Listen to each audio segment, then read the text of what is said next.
Hello Year Ones. Today we are going to read The Bug Collector, and this book has been written by Alex G. Griffiths.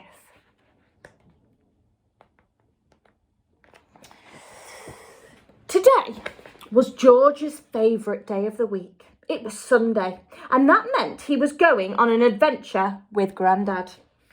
This particular Sunday, Grandad took George to the Museum of Wildlife. Inside, they saw ferocious dinosaurs, wondrous whales, massive mammoths, and even stranger creatures of every colour and shape. But Grandad didn't stop to look at any of it. He was too excited about something completely different. Wow, so cool. Chop, chop, Georgie. Insect world. The creatures he wanted to show George were much smaller and stranger, and Grandad loved them. On the journey home, George could think of nothing else but the marvellous bugs he had seen that day. That night, George's dreams were filled with buzzing bees, floating butterflies, and sliding snails. When he woke up, George couldn't wait to get outside. He packed his rucksack and headed out to see what he could find. In the garden, he noticed bugs everywhere. Something fluttered past George's face. He tried to catch it.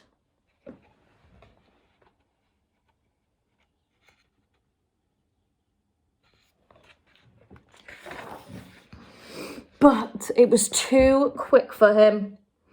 Catching bugs was not as easy as George had thought. They were so clever. They always seemed to know what he was going to do next. George had to learn to be even more cunning to outwit them.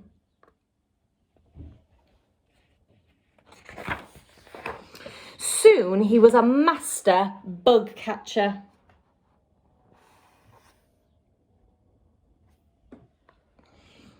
With his rucksack and cart full up, George set out off for his tree house.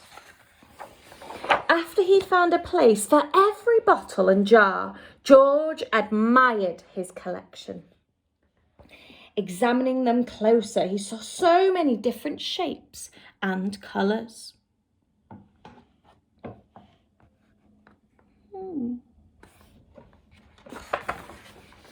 As George went home for dinner, everything seemed silent and still.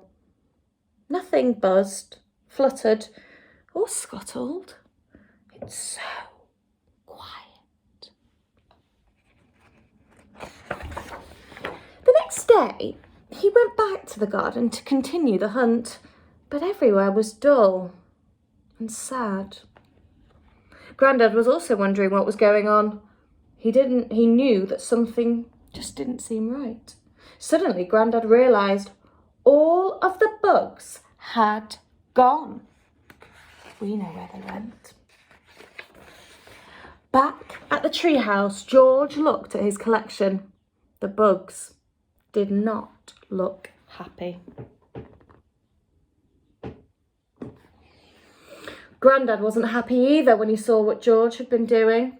He loved bugs as much as George, but knew that living ones should not be kept in jars and bottles. Grandad explained to George the important jobs bugs have in the outside world, especially in our gardens. Bees help to make lots of new flowers by carrying pollen from one another. Ladybirds also help plants by eating up to 500 aphids a day. Ants are natural farmers, carrying seeds and planting them in new places.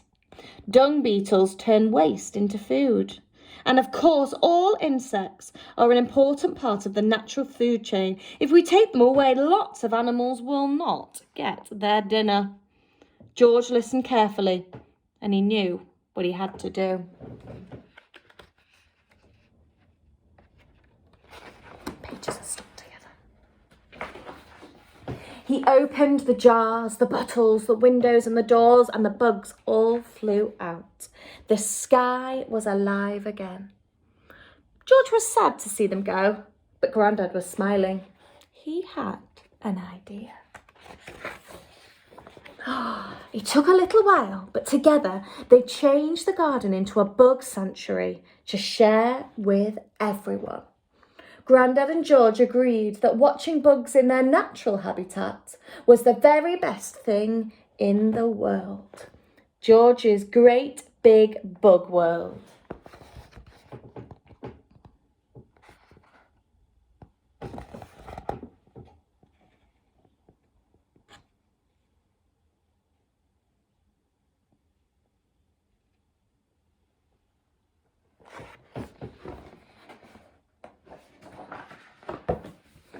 I do hope you liked that story, everybody. I'll see you next time for another one. Bye.